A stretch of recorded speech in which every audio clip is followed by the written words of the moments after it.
नमस्कार आदाब दोस्तों, चलिए आज है 19 मार्च, सुबह देश की ताजा बड़ी खबरें आपके लिए लेकर हाजिर हैं। चलिए दोस्तों, सबसे पहले डालते हैं सिर के ऊपर। बिहार की नीतीश कुमार सरकार ने रमजान को लेकर मुस्लिम कर्मचारियों को दिया तोहफा। रमजान इफ्तियार के लिए 1 घंटे पहले मुस्लिम कर्मचारियों को मिलेगी छुट्टी। आरएसएस बीजेपी को झटका। किसानों ने एक बार फिर मोदी और अमित शाह के खिलाफ खोला मोर्चा। 20 मार्च को फिर दिल्ली घेरेंगे किसान। रामलीला मैदान में महापंचायत आयोजित करने का किया ऐलान। लोकसभा चुनाव 2024 के लिए अमित शाह का बड़ा ऐलान। कहा, नरेंद्र मोदी लगातार तीसरी बार बनेंगे भारत के प्रधानमंत्री। पश्चिम बंगाल पहुंचे अखिलेश यादव का भाजपा पर हमला। कहा, जो लोग बीजेपी वैक्सीन लेते हैं उन्हें सीबीआई ईडी का डर नहीं। अमित शाह को जान से मारने की धमकी देने वाला अमृतपाल सिंह अपने 6 साथियों के साथ गिरफ्तार। पंजाब में इंटरनेट बंद, मैसेज पर भी लगी रोक। जम्मू कश्मीर की पूर्व शिया महबूब मुफ्ती के सिबलिंग पर जलबी से करने पर मचा बवाल। बरेली के उलमाओं ने किया बड़ा ऐलान। कहा, मुफ्ती पढ़े फिर कलमा। कर्नाटक चुनाव से पहले बीजेपी में पड़ी भयंकर फूट। येदियुरप्पा के बेटे ने विरोधियों को दी खुली चेतावनी। तो दोस्तों, सभी खबरों को एक-एक कर विस्तार से आपको बताने वाले हैं। वीडियो को दिल से लाइक और चैनल को सब्सक्राइब शुरू कर लें। इसी के साथ पहले बड़ी खबर कल ने बिहार की नीतीश कुमार सरकार का रमजान को लेकर मुसलमानों को तोहफा। 1 घंटे पहले जा सकेंगे अपने घर। चौसा पदें। मुस्लिम समुदाय के त्योहार रमजान के मद्देनजर बिहार की नीतीश कुमार सरकार ने मुस्लिम कर्मचारियों के लिए ऑफिस टाइमिंग में बदलाव किया है। रमजान के महीने में मुस्लिम कर्मचारी और अधिकारी ऑफिस टाइमिंग के 1 घंटे पहले दफ्तर आएंगे और निर्धारित समय से 1 घंटे पहले दफ्तर से जा सकेंगे। आपको बता दें कि इस साल 23 या 24 मार्च को रमजान शुरू हो सकता है। रमजान से पहले नीतीश सरकार ने कर्मचारियों को रमजान के महीने का तोहफा दिया है। सरकार के इस फैसले के बाद हिंदूवादी संगठन पूरी तरीके से नाराज हो चुके हैं। उन्होंने कहा कि सरकार के लिए क्या सिर्फ मुस्लिम समुदाय का त्योहार अहमियत रखता है। हिंदू के त्योहार आते हैं उस पर तो ये सरकार कोई भी रियायत नहीं देती है, लेकिन मुस्लिम कर्मचारियों के लिए आज नीतीश कुमार सरकार ने बड़ा ऐलान किया है और 1 घंटे पहले मुस्लिम कर्मचारी रमजानों में आएंगे और 1 घंटे पहले उनकी छुट्टी कर दी जाएगी, जो बड़ी अपडेट है। इसी के साथ चलिए बड़ी खबर निकाल के सामने। किसानों ने फिर मोदी और अमित शाह के खिलाफ खोला मोर्चा। 20 मार्च को फिर दिल्ली घेरेंगे किसान। चौसा पदें।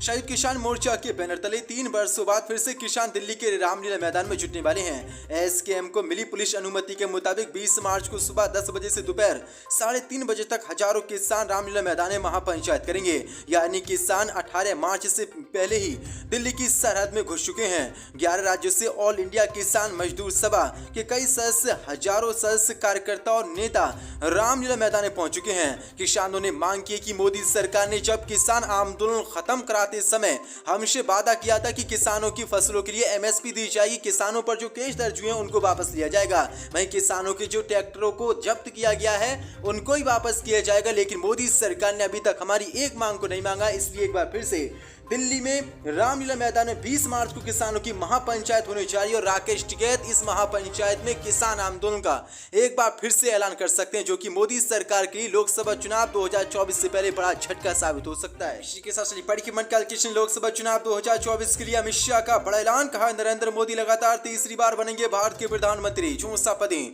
केंद्रीय गृह मंत्री अमित शाह ने 2024 में होने वाले लोकसभा चुनाव को लेकर बड़ी घोषणा की है। शुक्रवार को अमित शाह ने कहा कि भारतीय जनता पार्टी नीति राष्ट्रीय जनतांत्रिक गठबंधन एनडीए 2024 में भी सरकार बनाएगी और नरेंद्र मोदी लगातार तीसरी बार भारत के प्रधानमंत्री बनेंगे।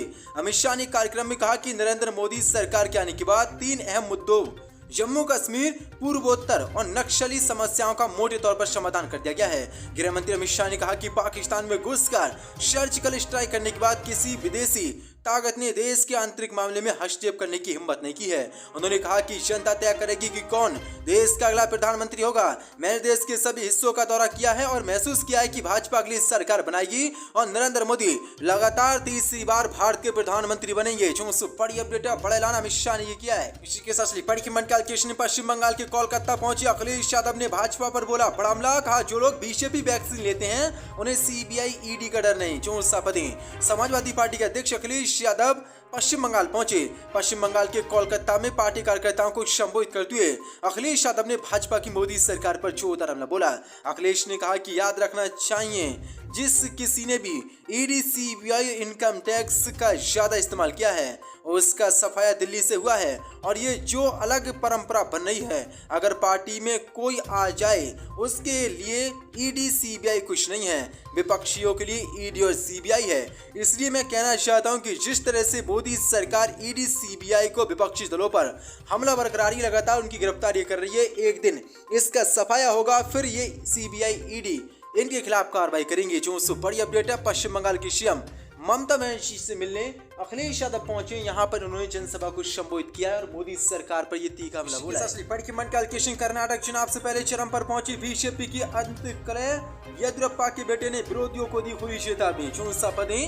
कर्नाटक में चुनाव से पहले बीजेपी के भीतर कलह रोज खुलकर सामने आई। चुनाव में पूर्व मुख्यमंत्री और बीजेपी केंद्रीय संसदीय समिति के सदस्य बीएस येदियुरप्पा के नेतृत्व में लड़ने और अगली सरकार येदियुरप्पा की इच्छा के अनुसार बनाने के लिए बीजेपी आला कमान के ऐलान के बाद अंदरूनी कलह और तेज हो गई है। पार्टी ने येदियुरप्पा को चुनाव की रणनीति बनाने के सभी मामलों में अपनी राय रखने का अधिकार भी दे दिया है। इसी के बाद से कर्नाटक बीजेपी में अर्धकलह तेज हो गई है। येदियुरप्पा के कई विरोधी असहज महसूस कर रहे हैं। येदियुरप्पा के विरोधी माने जाने वाले आवास मंत्री वी सोमन्ना ने मोर्चा खोलते हुए दिल्ली में डेरा डाल दिया है। इससे पहले उन्होंने राज्य में खुद को पार्टी मामलों से दूर कर लिया और बीजेपी अध्यक्ष जेपी नड्डा की उपस्थिति वाले एक प्रमुख कार्यक्रम में हिस्सा तक नहीं लिया।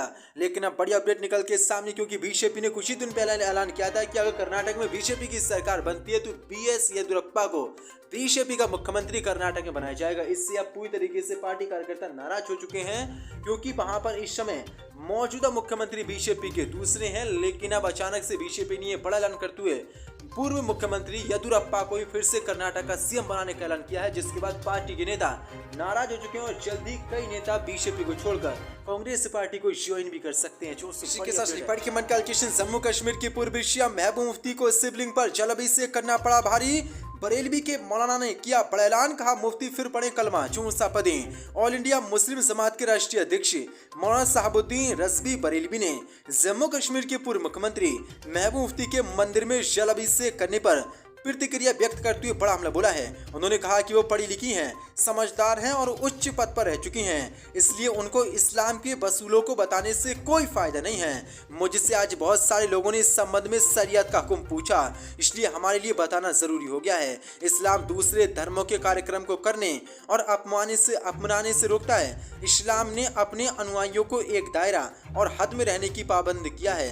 महबूब मुफ्ती ने साहिबा में जो किया वो शरीयत और इस्लाम के खिलाफ है और नाजायज व हराम है। उनको फौरन तौबा करनी चाहिए। अगर वो ऐसा नहीं करती हैं तो वो शरीयत की नज़र में मुजरिम हैं। और उन्होंने आज बरेलवी मौलाना साहबुद्दीन रजवी ने बड़ा बयान देते हुए कहा कि महबूब मुफ्ती को एक बार फिर से अब कलमा पढ़ना चाहिए, क्योंकि उन्होंने मंदिर में जाकर एक शिवलिंग की पूजा की है, जिसके बाद अब मुस्लिम समुदाय पूरी तरीके से सीएम महबूब मुफ्ती पर भड़क उठा है। इसी के साथ के मनकाल के सामने खालिस्तानी समर्थक अमृतपाल अपने 6 साथियों के साथ गिरफ्तार। पंजाब में इंटरनेट बंद, मैसेज पर भी लगी रोक। बारिश पंजाब दे के प्रमुख और खालिस्तानी समर्थक अमृतपाल सिंह को पंजाब पुलिस ने गिरफ्तार कर लिया है। इसको पहले अमृतपाल सिंह के 6 साथियों को भी गिरफ्तार किया गया था। दरअसल अमृतपाल सिंह के काफिले का पुलिस पीछा कर रही थी। इस दौरान पुलिस ने 2 गाड़ियां बरामद की हैं। अमृतपाल सिंह के खिलाफ 3 मामले दर्ज हैं, जिसमें से 2 हेट स्पीच संबंधी हैं। वहीं पंजाब सरकार ने सुरक्षा व्यवस्था को देखते हुए आदेश जारी किया, जिसमें बताया गया है कि सार्वजनिक सुरक्षा हित में पंजाब के क्षेत्रीय अधिकार क्षेत्र में सभी मोबाइल इंटरनेट सेवाएं, सभी मैसेज, SMS और सेवाएं और मोबाइल बैंकिंग, मोबाइल रिचार्ज को छोड़कर और वॉइस कॉल को छोड़कर मोबाइल नेटवर्क पर प्रदान की जाने वाली सभी डोंगल्स सेवाएं 18 मार्च यानी कि 19 मार्च तक की है, यानी कि आज तक के लिए निलंबित पूरी तरीके से कर दी गई। दरअसल आपको बता दें, ये वही खालिस्तानी समर्थक है अमृतपाल सिंह, जिसने कुछ ही दिन पहले अमित शाह और मोदी को जान से मारने की धमकी दी थी। कहा था कि जैसे हमने इंदिरा गांधी का हाल किया था वैसे ही हम मोदी अमित शाह करेंगे अगर खालिस्तान पंजाब को बनाने में इन दोनों ने दखल दी। अब इसके बाद मोदी सरकार समेत पंजाब पुलिस ने इस पर बड़ा एक्शन लिया है और अमृतपाल सिंह समेत उसके 7 साथियों को भी गिरफ्तार कर लिया गया है। और पंजाब में इंटरनेट और मैसेज पर पूरी तरीके से पंजाब सरकार ने रोक लगा दी है। इसी के साथ की मनकाल कृष्ण असुद्दीन ओवैसी का असम के सीएम हेमंत बिस्वा शर्मा पर हमला। पीएम मोदी के शासन में भी गर्व करने वाला हिंदू नहीं मिल पा रहा। एआईएमआईएम चीफ असदुद्दीन ओवैसी ने असम के बीजेपी के मुख्यमंत्री हेमंता बिस्वा शर्मा पर जोरदार हमला बोला है। ओवैसी ने कहा कि शर्मा को गर्व करने वाला हिंदू नहीं मिल पा रहा है। असदुद्दीन ओवैसी ने कहा कि बीजेपी के नेता और असम के मुख्यमंत्री हेमंत बिस्वा शर्मा ने मांगा कि प्रधानमंत्री मोदी के 8.5 साल के कार्यकाल के दौरान भी वो एक गर्व करने वाला हिंदू नहीं खोज पा रहे हैं। हिंदुओं को अपने विश्वास पर गर्व करने से कौन रोक रहा है। कर्नाटक के बेलगावी मुख्यमंत्री हेमंत बिस्वा शर्मा ने कहा कि हमारे देश में बहुत सारे लोग हैं जो कि बहुत गर्व से बोलते हैं कि मैं मुसलमान हूं। बहुत सारे लोग गर्व से कहते हैं कि वो ईसाई हैं। इसको लेकर मुझे कोई आपत्ति नहीं है, लेकिन हमें ऐसा ही व्यक्ति चाहिए जो गर्व से बोले कि हिंदू है। लेकिन अभी तक ऐसा कोई व्यक्ति इनको नहीं मिल पाया है। इसीलिए असदुद्दीन ओवैसी ने आज हेमंत बिस्वा शर्मा पर यह तीखा हमला बोला है और कहा है कि मोदी सरकार के शासनकाल में 10 साल से प्रधानमंत्री मोदी भारत के शासन पर राज कर रहे हैं, तब भी हेमंत बिस्वा शर्मा को एक हिंदू बोलने वाला नहीं मिला है, जबकि मुसलमान लगातार ईसाई इस तरह के आदमी मिलते रहते हैं। तो तीखा हमला एआईएमआईएम चीफ असदुद्दीन ओवैसी ने हेमंत बिस्वा शर्मा